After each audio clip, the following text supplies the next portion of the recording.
In those days, Caesar Augustus issued a decree that a census should be taken of the entire Roman world. This was the first census that took place while Quirinius was governor of Syria. And everyone went to their own town to register.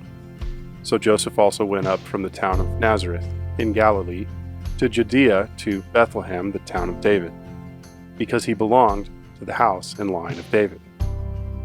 He went there to register with Mary, who was pledged to be married to him and was expecting a child. While they were there, the time came for the baby to be born. She gave birth to her firstborn, a son. She wrapped him in cloths and placed him in a manger, because there was no guest room available for them. And there were shepherds living out in the fields nearby, keeping watch over their flocks at night. An angel of the Lord appeared to them, and the glory of the Lord shone around them, and they were terrified. But the angel said to them, "Do not be afraid. I bring you good news that will cause great joy for all the people.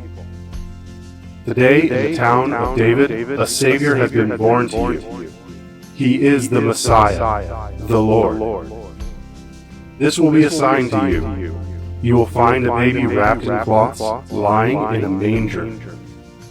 Suddenly a great company of the heavenly host appeared with the angel, praising God and saying, "Glory to God in the highest heaven, and on earth peace to those whom his favor rests."